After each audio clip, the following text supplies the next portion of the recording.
Good morning, students. Today we are going to learn chromatography. So the chromatography is very wide term which is divided into the small parts. For the first part is terminology. So in this video we are going to study the different terminologies which is related to the chromatography. The chromatography is shortly defined as the separation of a different component of a mixture, and it is broadly defined as an analytical technique commonly used for the separation of a mixture of a chemical substance into the individual components so that the individual components can be thoroughly analyzed. The chromatographies are classified as liquid chromatography, gas chromatography, ion exchange chromatography, and affinity chromatography. The first term which is related to the chromatography is a stationary phase, which is also known as the adsorbent. The stationary phase is defined as the substance that stays fixed inside the column. So this is the column of a column chromatography.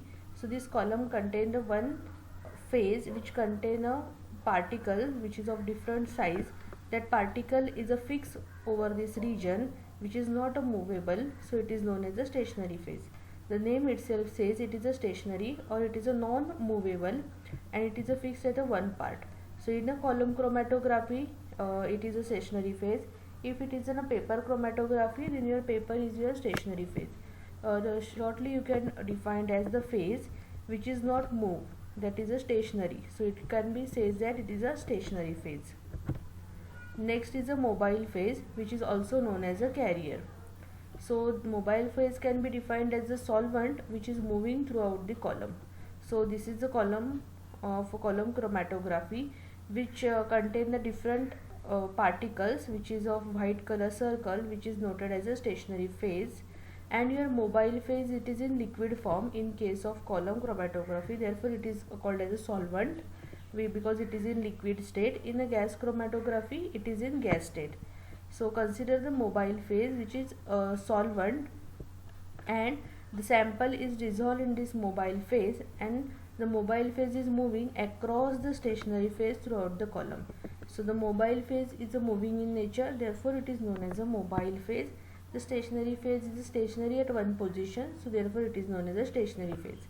The mobile phase can be a solid, mobile phase can be a liquid and gas also. So the mobile phase contain the sample.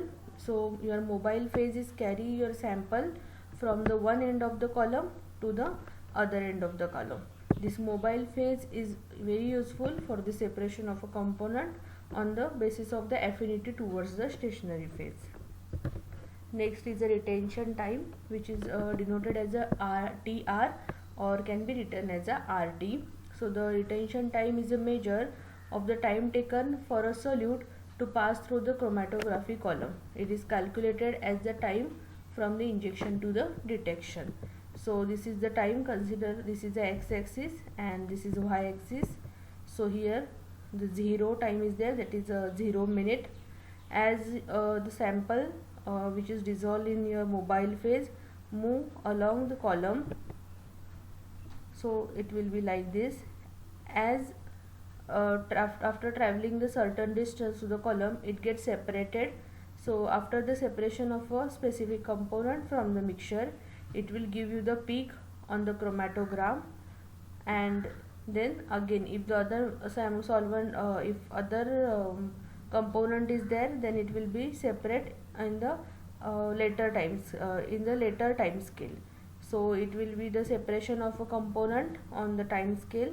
So the retention time can be measured to the time of injection. This is 0, injection के time पे रहेगा 0, and this is the time when your solute get separated from the mixture. So it is a time required for from the injection time to the peak detector can detect your solute, or the peak of the solute is appear on chromatogram. Then next is a elution. So elution means the substance or the solute which is come out from the column. So it is an isocratic elution and gradient elution.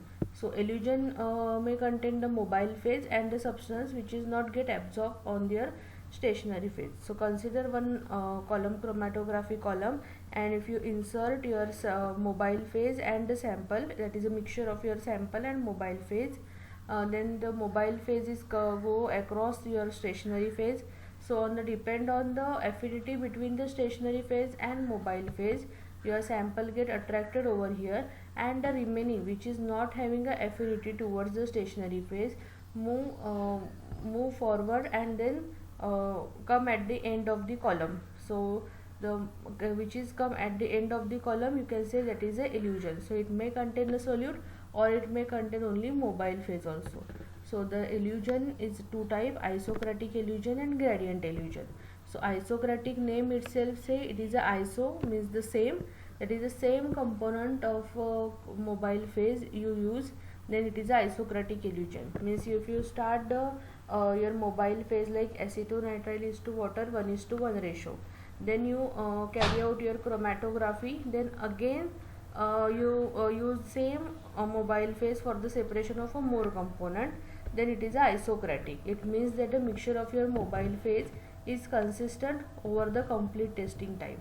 Next is a gradient elution. So in gradient elution you use different grades of your mobile phase, means on the first time you use acetonitrile is to water 1:1, in next time you may use 1:2 or 2:1 ratio. So as you change the concentration or the component of your mobile phase, or you can say increase the ratio of the component which is there in the mobile phase for a better separation. In some cases when you follow isocratic elution, your mixture cannot get separated into the smaller part.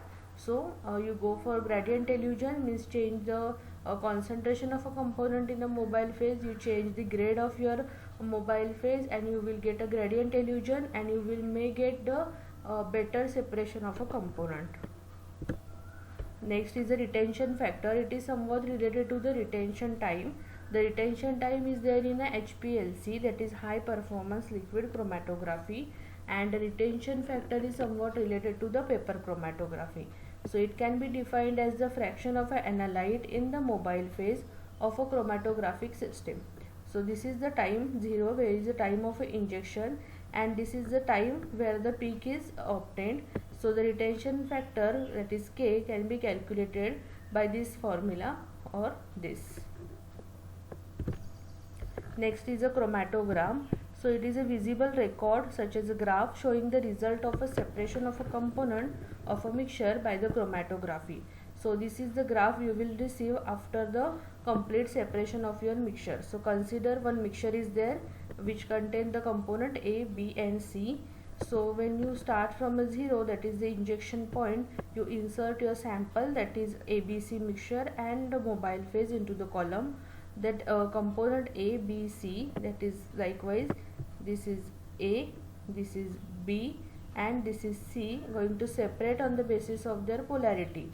So this component gets separated at this particular time interval. So this is the retention time is 3.3, this retention time is 4.4 and this retention time is 7.55.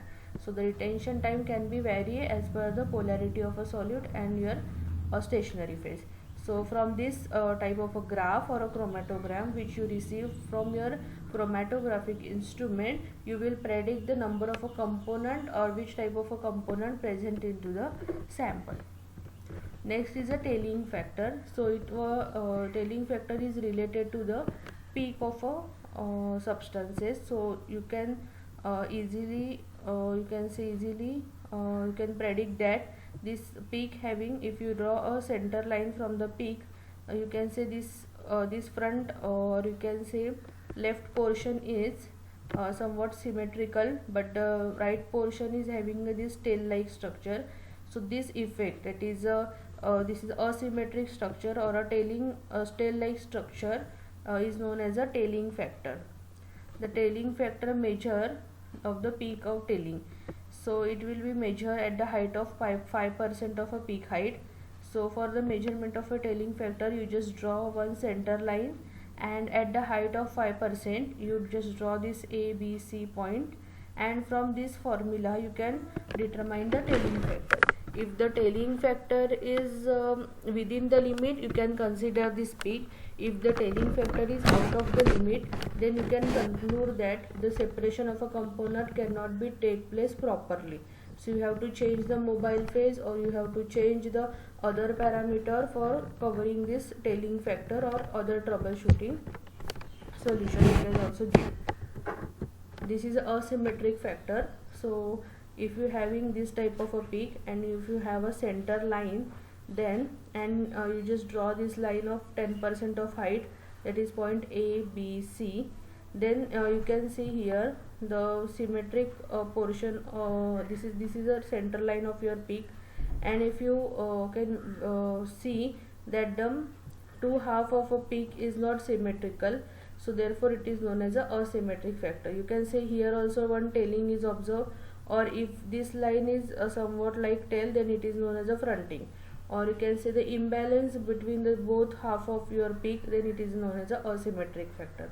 The tailing factor is measured at the 5% of height, then asymmetric factor measured at the 10% of a peak height.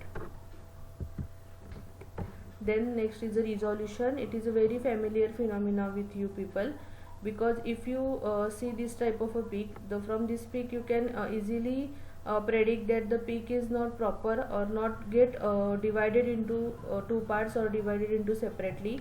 This peak is also not divided properly, so and this get divided into two different components properly. So the separation of these two peak or two identical solvent is known as a resolution. Means you can say this is not resolved properly, so this peak is obtained due to the two components of a mixture. Means when you are having a mixture of A, B, C, and if you are not able to separate the two mixtures, then you will get this type of a peak, like A and B both shows the peak at the same retention time, so your peak will be like this. If your peak is not means it gets separated but not that much separated, then it will show this type of peak. And if your A and B component of a mixture get properly separated, then this give you the two different peak. So you can measure the resolution by this formula. Here when one is a WA, this is the width of A, WB is the width of a B, and the retention time of A, retention time of a B. The retention time, as we saw, that it is 0 time, and the time at which the peak appear or your solute get detected is the retention time of that particular component. Like you have mixture having a ABC, then the three sample get separated, A, B and C. If we want to determine the resolution between these two peak, then we consider the width and the retention time of these two peak. If we want to determine the resolution between these two peak, then we take the information of width and retention time related to this two peak. Then next is the signal to noise ratio. So signal to noise ratio is the ratio between the desired information or the power of a signal and the undesired signal or the power of a background noise. So this is a signal which you get a peak on the chromatogram, and this is a noise. So generally when we take the reading, we first minimize our noise, or you can say we first draw the baseline. If the baseline is a straight one, we can say it is a no noise will be seen in the particular instrument. But if some noise is there, then it will be denoted on your chromatogram in like zigzag line. So it indicates that some noise is there, means some background correction will be required. So to determine the particular signal, the difference between the signal and noise should be maximum. Means if your noise have same height that of the signal, then you cannot identify your signal. So the height of a signal should be maximum, and the height of a noise should be minimum. So for a good prediction of a result or a good chromatogram, your signal should be a maximum and noise should be minimum.